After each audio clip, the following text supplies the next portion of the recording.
Annette, if you're going to pester me about her again, then I kindly ask that you leave me alone. Please.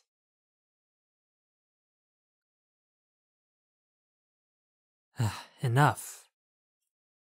Honestly, I don't understand why you're so frustrated, but I will not, under any circumstance, tolerate any insults about her or her upbringing.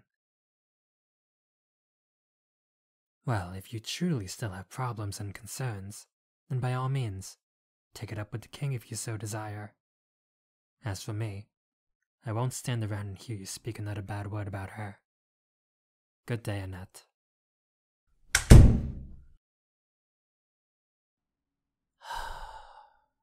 Unbelievable. Oh, hello, love. You have a habit of coming in at the most inopportune of times. Are you aware of that?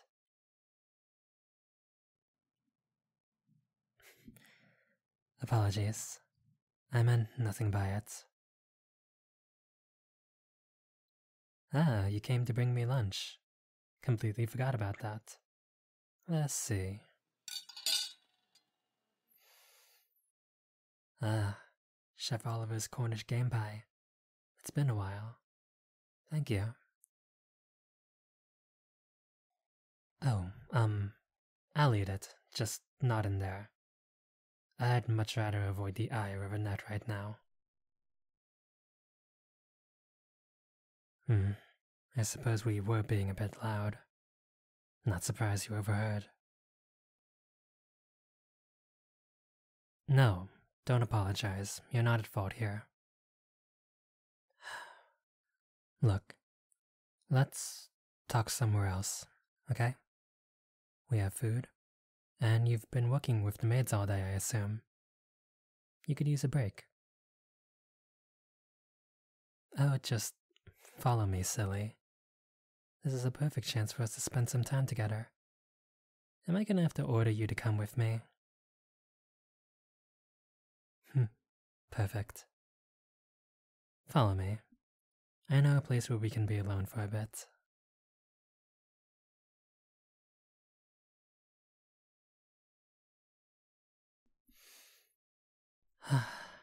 I don't know what Chef Oliver puts in this, but it never fails to make me hungry.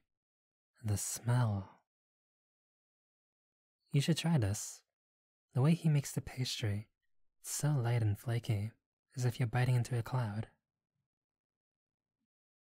No, I insist. Besides, I usually eat half and then have the rest later. Spoon or fork? Here you go. Enjoy.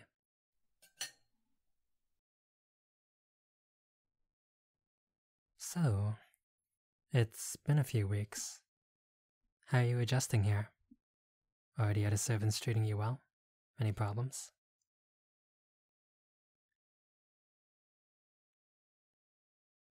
That's good.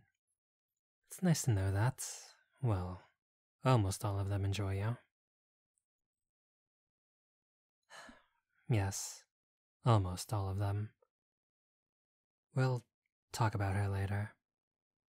For now, how about your duties? Keeping busy, I assume? Well, I'm sure it is a step up from all your house chores you were made to do by your family. Granted, you have many more tasks here, and instead of your home, it's now a very, very large palace. But at least you're not working alone. Since you said that the other servants are treating you well, I'm sure they help you from time to time. Oh, so how about... Okay, I'll stop avoiding the subject now. So, you and Annette. I suppose it's safe to say that neither of you are seeing eye to eye at the moment. I see. Well, Annette has been a part of the palace for quite a while, truth be told. As the head maid, it's her job to make sure that everything is proper here. Admittedly, she does tight and efficient work. so you can understand why she can be so strict with you. No, I'm not trying to defend Annette. She's been devoted to her work here in the palace, and she started out quite young, truth be told. It's why she can be so harsh, like I said. Well, I've known her for quite a while. She's actually a dear friend of mine, believe it or not. When we were both young, me, her, and the other children of the palace would all play together and get up to all sorts of things. As we grew up, and I had to get used to my duties as a prince, Annette became a maid, and we're still close to this day. Along with her and Anders, those two have been with me ever since. So, I'm just trying to have you see it from her point of view. I'm not... Okay, you're right. I've heard Annette's side of the story, but not yours. I'm sorry. I didn't mean to frustrate you. You know that.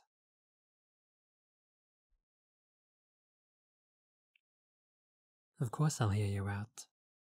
Please, take your time and tell me everything.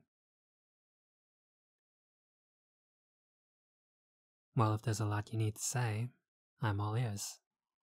After all, I brought you here to this part of the palace so we can talk. And to enjoy the meal you brought me, of course. It is a good pie, isn't it? Now, your turn. Go ahead. Tell me your side of the story.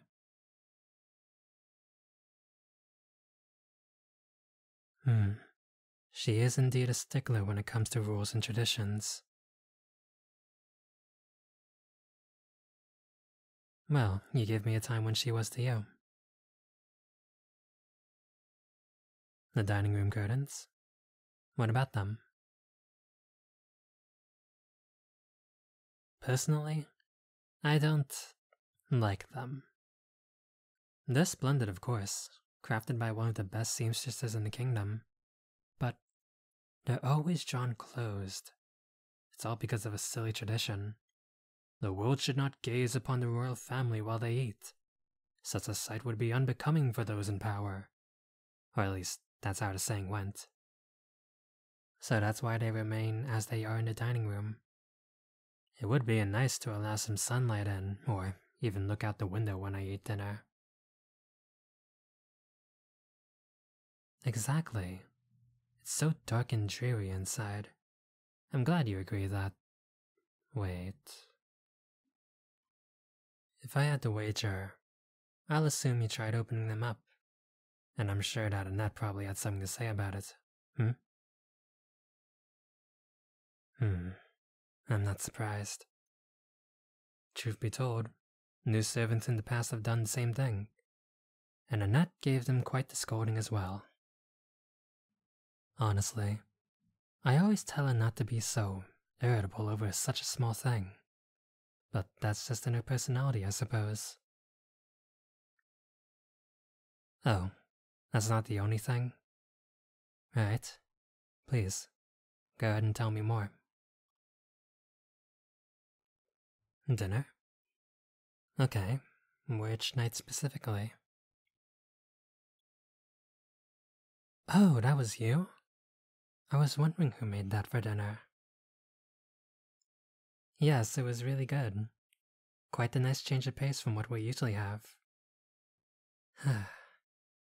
Chef Oliver makes wonderful food, but after being served the same extravagance over and over again, it gets stale. And I personally wouldn't mind something simple from time to time. I mean it. Something like salmon is not served frequently in the palace. Some notion that since it's commonly available to the poor, the royal family shouldn't dirty their palates with such food. It's an outdated belief. I don't know why we still follow it. Thinking back, I remember Annette making a big deal about it that night. She was quite vocal about it, but she seemed to be directing her frustrations to another, even after I told her that dinner was fine. I take it that it was towards you? I see. She's really giving you a lot of trouble, isn't she? When I was talking to her earlier, she made a point about where you came from, your family and background. Has she confronted you about this? Already have. Alright. How vocal was she about love? She's angry. That's for certain.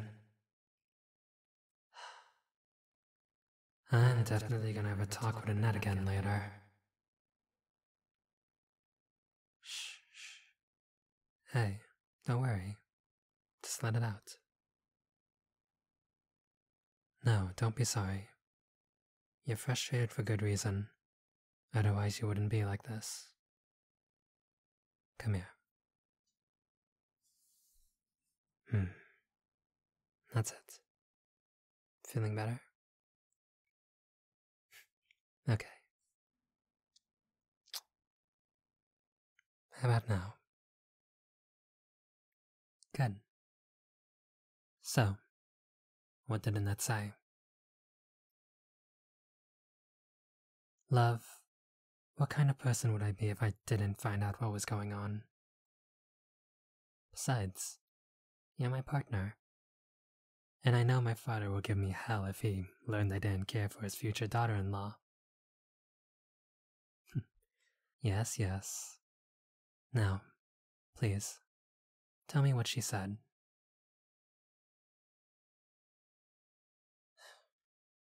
She truly said that. Damn it, Annette. You're never usually like this. No, she isn't. I mean, yes, she is strict and believes that everything in the palace should be by the book. But she's never been this abhorrent with anybody else. It's almost as if she has it out for you.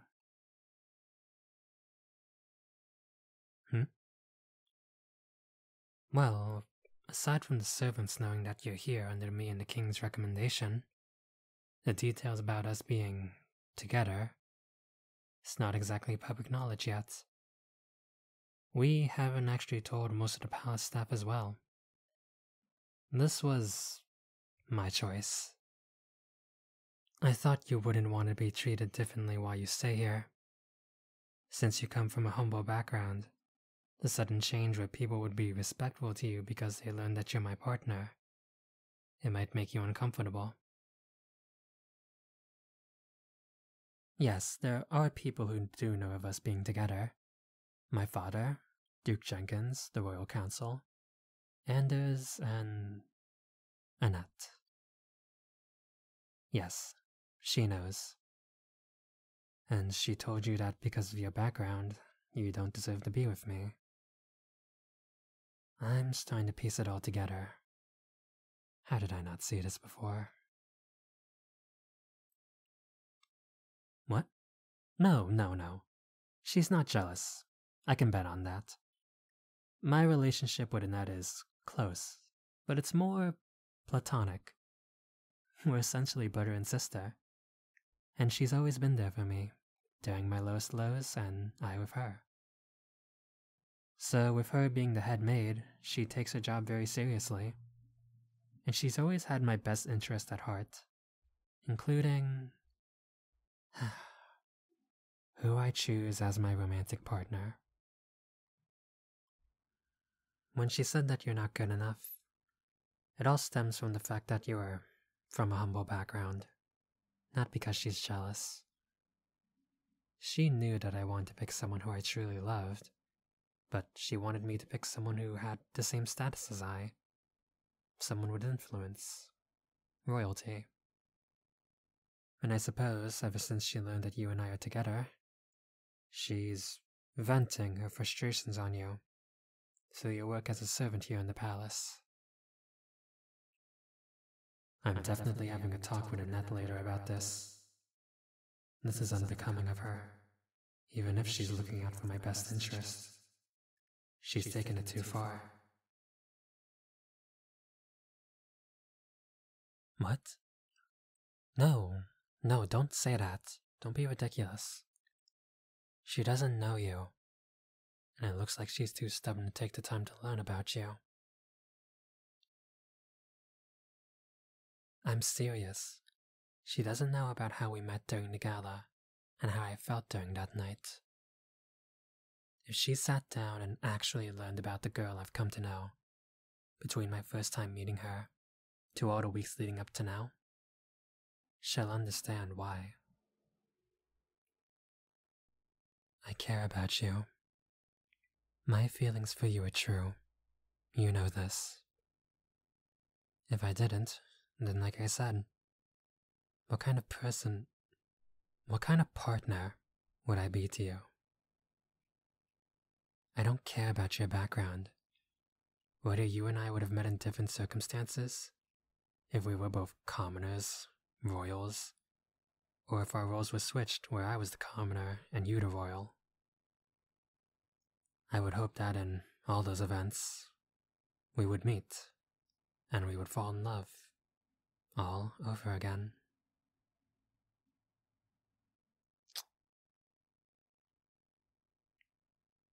Okay. Okay. Good. This was nice. Well, of course. You, me, a nice meal, wonderful quiet view, meaningful conversation. What more could I possibly ask for? Ooh, good idea. I might have to remember that for when we have another one of these moments. Oh, I certainly will. I can promise you that. Oh, we're finished already? Shame. I take it you're gonna be heading back now? Very well. No, I'm not gonna have you stay, even if I really want you to. You have your duties. I understand. Besides, imagine how the other servants would feel if they found out you were with me and not doing your job. Quite scandalous, is it not? Of course. Don't worry. I plan to tell the rest of the palace about our relationship soon. I just have to figure out the best way to break the news. Thank you for understanding, love. I'll see you soon.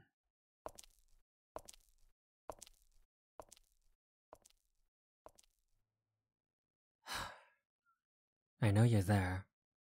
You can come out of hiding. She already left. How long? Annette, we're friends who share a sibling bond. I figured you'd come and apologize after our little argument. I take it you heard most of what I talked about with her? You were always such an eavesdropper, even when we were young. Stop. You know I value our friendship, and you've always been there for me, and I will for you. But a simple apology won't be enough. You know what you said to her was wrong. You want to know how to make amends? Then get to know her. I'm serious. You understood and respected my wishes for finding someone who I genuinely loved. Why are you so stubborn about her? Is her family background really that much of a bother to you? Well, if it's not, then do what I said. Only then will I forgive you.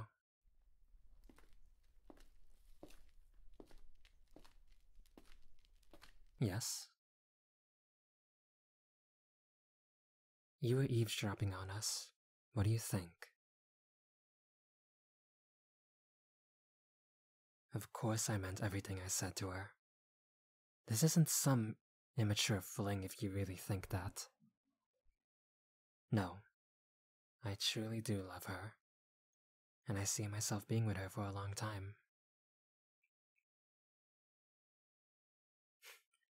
I'm not asking for the world from you, my friend.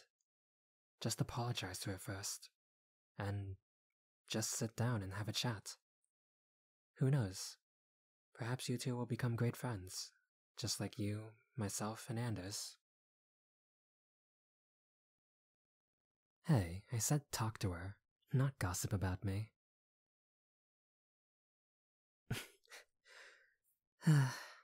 Why do I even bother with you? Thank you, though. If you're willing to talk to her and give her a chance, then that's already an improvement.